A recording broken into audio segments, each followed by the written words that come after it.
Hello. तर आता आपण बघणार आहोत आपला नवीन पॉइंट विच इज इनहेरिटन्स. याआधी आपण काय-काय बघितलं होतं, की क्लासेस काय आहेत, ऑब्जेक्ट काय आहेत, एक्सेस स्पेसिफायर्स काय आहेत, data members, member functions, constructor, destructor हे सगळे पॉइंट्स आपण बघितलेले होते आणि हे सगळे पॉइंट्स म्हणजेच काय, तर C++ मध्ये प्रोव्हाईड झालेले फीचर्स आहेत. ओके. सो अजूनही आपण काही फीचर्स बघणार आहोत. त्यातलाच एक आहे विच इज इनहेरिटन्स. आता हा फीचर काय आहे ते आपण बघूया. So, inheritance म्हणजे काय? It is one of the most useful feature provided by an OOP. Object Oriented Programming ने प्रोव्हाईड केलेला हा सगळ्यात महत्त्वाचा फीचर आणि युजफुल फीचर आहे. आता इनहेरिटन्स म्हणजे काय? हे काहीतरी इनहेरिट करणं. एखादी जुनी गोष्ट जी अवेलेबल आहे, तिच्यातच काही मॉडिफिकेशन तिच्याच वापर करून आपण काय करतोय, नवीन गोष्ट तयार करतोय, which is called as inheritance. For example जसं की एखादी घर ऑलरेडी प्रेझेंट आहे किंवा एखादी बिल्डिंग ऑलरेडी प्रेझेंट आहे. तिच्यावरती आणखी एक मजला बांधणं, which is called as inheritance. किंवा आपण स्वतः जे आई-वडिलांपासून इनहेरिट झालोय. ओके. मग आपल्याकडे आई-वडिलांच्या काही प्रॉपर्टीज आहेत. लाइक त्यांचा स्वभाव, त्यांच्यासारखं दिसणं, त्यांच्यासारखं वागणं, चालणं, बोलणं. ह्या काय आहेत त्यांच्यामधल्याच काहीतरी प्रॉपर्टीज आहेत, की ज्या आपल्यामध्ये इनहेरिट झाल्यात.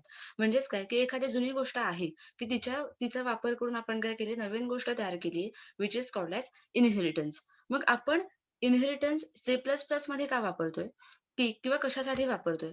की फॉर एक्झाम्पल आता इनहेरिटन्स C++ मध्ये का यूज केला जातो? कारण ह्याच्यामध्ये जुनी गोष्ट कोणती आहे C++ मध्ये? तर ती आहे क्लास. एक जुना क्लास तयार आहे आणि तिच्याच काही प्रॉपर्टीज वापरून, जुन्या क्लासच्या प्रॉपर्टीज वापरणं म्हणजे काय?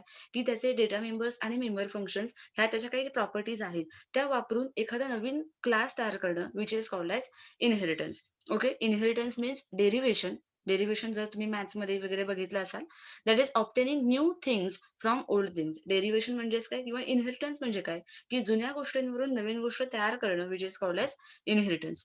The new class is derived from old class. मग आपल्याला C++ मध्ये इनहेरिटन्स कुणावरती यूज करायचा आहे, कशासाठी यूज करायचा आहे? तर एक जुना क्लास आपल्याकडे तयार आहे आणि त्या क्लासचाच वापर करून, तिच्या डेटा मेंबर्स आणि मेंबर फंक्शन्सचाच वापर करून आपण नवीन क्लास तयार करतोय, which is called as inheritance. मग आपण रिअल लाईफ ह्याचं का यूज होतोय? इनहेरिटन्स आपण का वापरतोय? कारण जसं की मी तुम्हाला याआधी सांगितलं, की आय-टी कंपनीमध्ये फॉर एक्झाम्पल एखादं ॲप्लिकेशन तयार झालंय. ओके. मग ते ॲप्लिकेशन तयार करण्यासाठी त्यांनी एक खूप मोठा प्रोग्राम तयार केलेला आहे. मग काही दिवसांनी त्यांच्याकडे पुन्हा एक ॲप्लिकेशन बनवण्यासाठी आलेलं आहे आणि अ, त्या ॲप्लिकेशनमध्ये सुद्धा त्याने जे पहिलं ॲप्लिकेशन बनवलंय, त्याचाच थोडासा प्रोग्रामचा पार्ट त्यांना यूज करायचा आहे.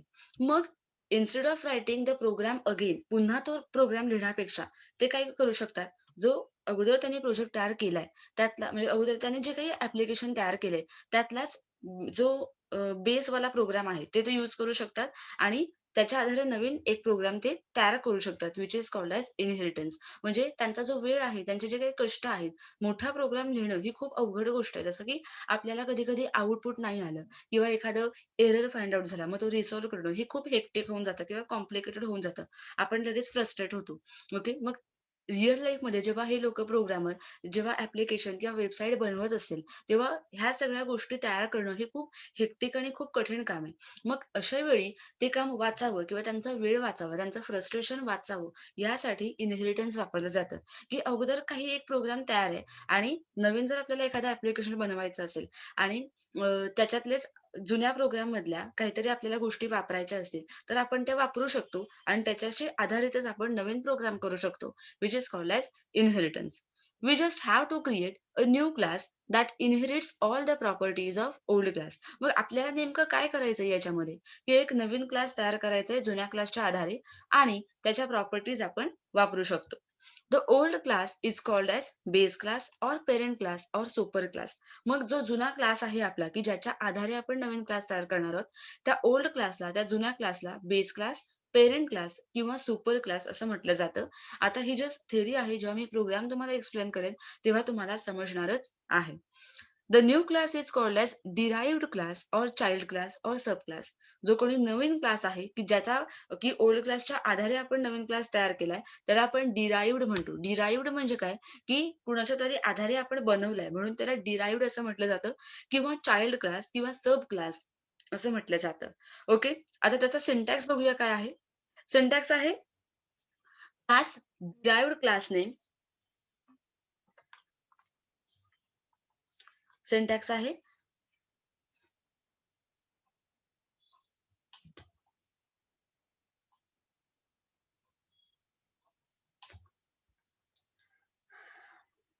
Class derived class name colon access specifier आणि बेस क्लास नेम. आता सिंटॅक्स जर आपल्याला आता हा सिंटॅक्स कसला आहे, की आपल्याकडे ऑलरेडी एक जुना क्लास तयार आहे. आता आपल्याला नवीन क्लास तयार करायचा असेल बाय युजिंग इनहेरिटन्स, तर त्यासाठी हा सिंटॅक्स आहे. ओके. मग नवीन क्लास कसा तयार करायचा?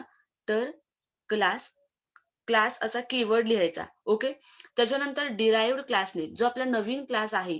डिराइव्ड म्हणजे कोण? नवीन क्लास आपण जो तयार करतो त्याचं नाव लिहायचंय.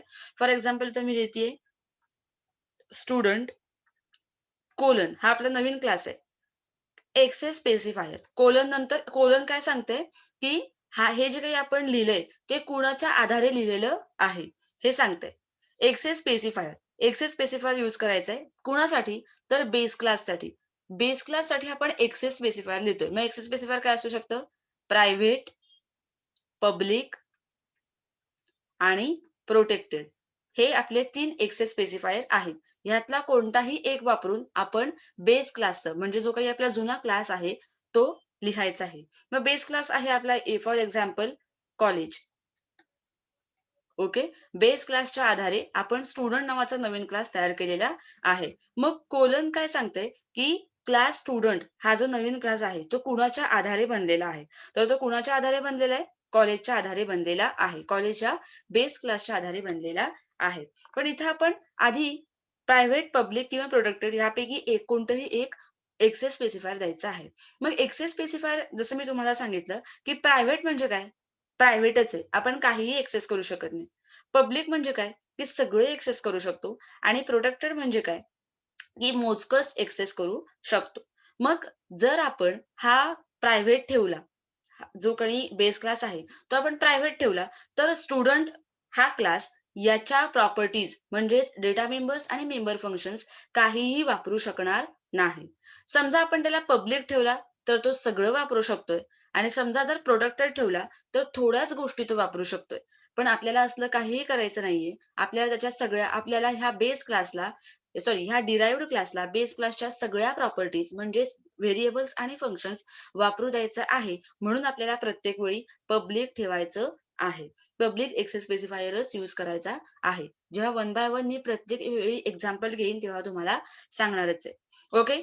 नंतर बघायचंय आपल्याला एक्झाम्पल. इथे एक्झाम्पल घेतलंय. ए नावाचा क्लास मी तयार केलेला आहे. It is your base class. त्याची बॉडी मी इथे घेतलेली आहे. बेस क्लास माझा इथे कंप्लीट झालाय. मग मी काय केलंय, बी नावाचा एक डिराइव्हड क्लास तयार केलेला आहे. कुणाच्या आधारे? ए या बेस क्लासच्या आधारे घेतलेला आहे आणि इथे सुद्धा मी एक्सेस स्पेसिफायर पब्लिक असाच ठेवलेला आहे, की जेणेकरून तो सांगेल, की पब्लिकली म्हणजेच सगळ्या तुम्ही काय करू शकता डायरेक्टली प्रॉपर्टीज ए क्लासच्या एक्सेस करू शकता. आणि इथे बॉडी लिहिली मी क्लास बी ची बॉडी इथे मी लिहिलेली आहे आणि अशा पद्धतीने माझा क्लास बी सुद्धा क्लोज झालेला आहे. It is just a normal example. आपण वन बाय वन सगळंच बघणार आहोत. आता आपण नेक्स्ट बघूया काय आहे?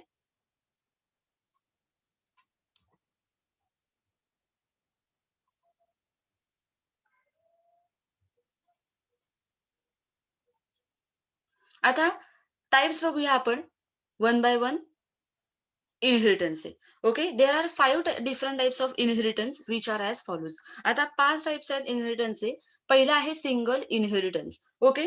अ derived class with only one base class is called as single inheritance. Single inheritance म्हणजे काय? की एकच बेस क्लास आहे आपल्याकडे. एकच बेस क्लास आहे आणि त्याचा वापर करून आपण एकच डिराइव्ड क्लास बनवलेला आहे. फॉर एक्झाम्पल माझ्याकडे एक घर आहे. ओके. माझ्याकडे असं एक घर आहे आणि काही वर्षांनी मला असं वाटलं, की ह्याच्यावरती अजून एक मजला पाहिजे मला. म्हणून मी काय केलं, आहे ह्याच घर मी पाडलं नाही. त्याच्यावरती काय केलं, आणखी एक मजला बांधला. फॉर एक्झाम्पल मी आणखी एक त्याच्यावरती मजला बांधला and which is called as single inheritance, की माझ्याकडे ऑलरेडी एक घर आहे, की म्हणजे तो माझा बेस क्लास झाला. जे प्रेझेंट आहे घर, ते माझा बेस क्लास झाला आणि काही वर्षांनी मला असं वाटलं, की नवीन एक मजला बांधावा. म्हणून मी आहे याच घरावरती अजून एक बंगला बांधला अजून एक मजला बांधला which is called as derived class किंवा माझ्याकडे ऑलरेडी एक प्रेझेंट आहे क्लास आणि ज्याचा वापर करून मी आणखी एक क्लास तयार केला which is called as derived class. हा डिराइव्हड क्लास काय करू शकतो? बेस क्लासच्या सगळ्या प्रॉपर्टीज एक्सेस करू शकतो. म्हणजेच काय, की डेटा मेंबर्स आणि मेंबर फंक्शन्स वापरू शकतो. This is single inheritance. Okay. Next आहे multiple inheritance. Multiple inheritance means a class is derived from multiple base classes. इथे बघितलं आपण एकच बेस क्लास होता, ज्याचा एकच डिराइव्हड क्लास आपण तयार केला होता. पण मल्टिपल इनहेरिटन्स मध्ये काय होतंय? एक किंवा त्याच्यापेक्षा जास्त आपण बेस क्लासेस घेऊ शकतो आणि त्या मल्टिपल बेस क्लासेस मधून फक्त एकच डिराइव्हड क्लास आपण तयार करू शकतो. फॉर एक्झाम्पल इथे मी काय घेतलंय क्लास बी आणि सी असे 2 बेस क्लासेस घेतलेले आहेत. 2 सेपरेट बेस क्लास आहेत. बी आणि सी दोघंही सेपरेट आहेत. दोघंही इंडिपेंडंट आहेत. इंडिपेंडंट का? तर दोघंही एकमेकांच्या प्रॉपर्टीज वापरू शकत नाहीत. दोघंही एकमेकांच्या डेटा मेंबर्स आणि मेंबर फंक्शन्स एक्सेस नाही करू शकत. पण ह्या दोघांच्या आधारे मी काय केलंय, क्लास ए नावाचा क्लास बनवलेला आहे, की जो डिराइव्हड आहे. ह्या दोघांचा वापर करून मी बनवलाय म्हणून त्याला डिराइव्हड क्लास असं म्हटलं जातं. मल्टिपल इनहेरिटन्समध्ये काय होतं, इथे मी 2च बेस क्लास दाखवलेत. आपण एन नंबर ऑफ क्लासेस तयार करू शकतो, N number of base classes तयार करू शकतो आणि त्या सगळ्या बेस क्लासेसच्या आधारे फक्त एकच डिराइव्हड क्लास तयार करू शकतो. जसं की मी मगाशी सांगितलं, बी आणि सी दोघंही इंडिपेंडंट आहेत. दोघंही एकमेकांच्या प्रॉपर्टीज नाही यूज करू शकत. पण क्लास ए काय करू शकतो? डिराइव्हड आहे. तो ह्या दोघांचा वापर करून बनलाय. त्यामुळे तो काय करू शकतो? ह्या दोघांच्याही प्रॉपर्टीज वापरू शकतो. आता आपण नेक्स्ट बघूया.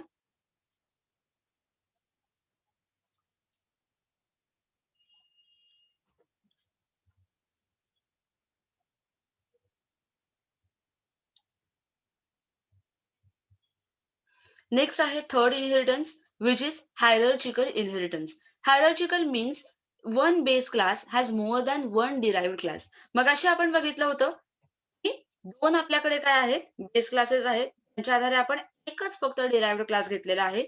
आता इथे उलटं आहे. इथे काय झालंय? एकच बेस क्लास आहे. ज्याच्या आधारे आपण N number of derived class तयार करू शकतो. मल्टिपलमध्ये फक्त एकच डिराइव्हड क्लास तयार करू शकतो by using multiple base classes. हायरार्चिकलमध्ये उलटं होतंय. एकाच बेस क्लासेसच्या आधारे आपण मल्टिपल डिराइव्हड क्लास तयार करू शकतो. आणि हे सगळे डिराइव्हड क्लास काय करू शकतात? बेस क्लासच्या प्रॉपर्टीज एक्सेस करू शकतात. फोर्थ आहे multi level inheritance.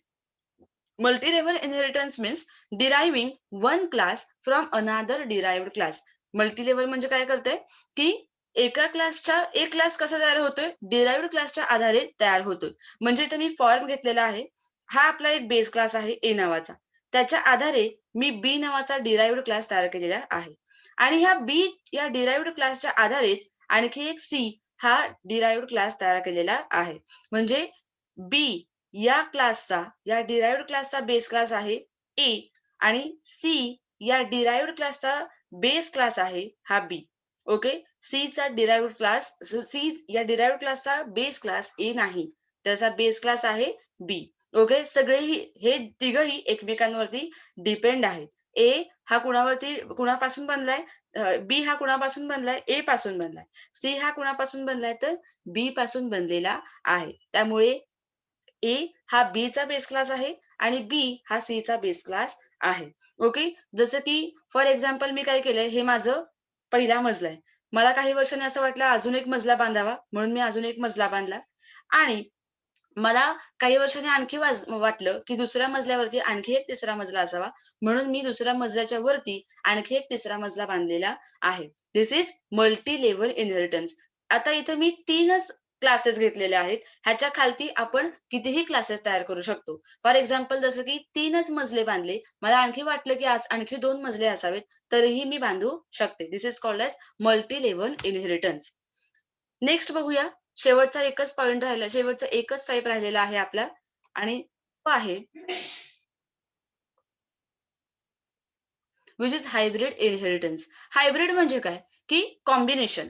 Hybrid inheritance means in an inheritance contains more than one inheritance. एका इनहेरिटन्सच्या प्रकारामध्ये आणखी मोर दॅन वन एकापेक्षा जास्त इनहेरिटन्सचे प्रकार आपण इन्क्लूड करू शकतो, which is called as hybrid inheritance. आता काही एक फिगर मी काढलेली आहे. आता पहिल्या फिगरमध्ये मी काय घेतलंय,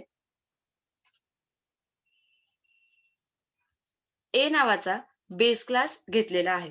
ज्याचा वापर करून मी काय केलंय, बी आणि सी असे 2 क्लासेस तयार केलेले आहेत. म्हणजे हा कसला फॉर्म आहे, तर हायरार्चिकल फॉर्म आहे. हा हायरार्चिकल प्रकार आहे. ज्याच्यामध्ये मी काय केलंय, एकच बेस क्लास घेतलेला आहे आणि ज्याच्या आधारे मी 2 डिराइव्हड क्लास तयार केलेले आहेत.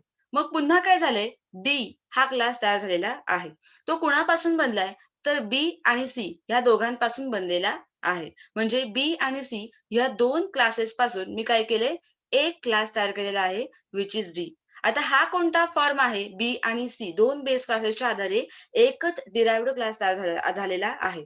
म्हणजे हा कोणता फॉर्म आहे, तर मल्टिपल फॉर्म आहे. इथे म्हणजेच मी काय केलंय, या अख्ख्या फिगरमध्ये मी 2 इनहेरिटन्सचे प्रकार वापरलेले आहेत, व्हिच इस हायरार्चिकल आणि मल्टिपल. एका फॉर्ममध्ये मी काय केलंय, एका बेस क्लासेसमधून 2 डिराइव्हड क्लास टाकलेले आहेत आणि 2 बेस क्लासेसमधून मी काय केलंय, एक डिराइव्हड क्लास घेतलेला आहे आणि which is called as hybrid inheritance. ह्याच्यामध्ये काय होतंय, की एकापेक्षा जास्त इनहेरिटन्सचा प्रकार आपण वापरू शकतो, which is called as hybrid inheritance. Okay. So असे 5 प्रकार आहेत इनहेरिटन्सचे. आपण ह्या 5ही प्रकार कसे वर्क होतात, त्यांचा प्रोग्राम कोणते-कोणते आहेत, त्यांचे एक्झाम्पल्स काय आहेत, असं आपण नेक्स्ट व्हिडिओमध्ये बघणार आहोत.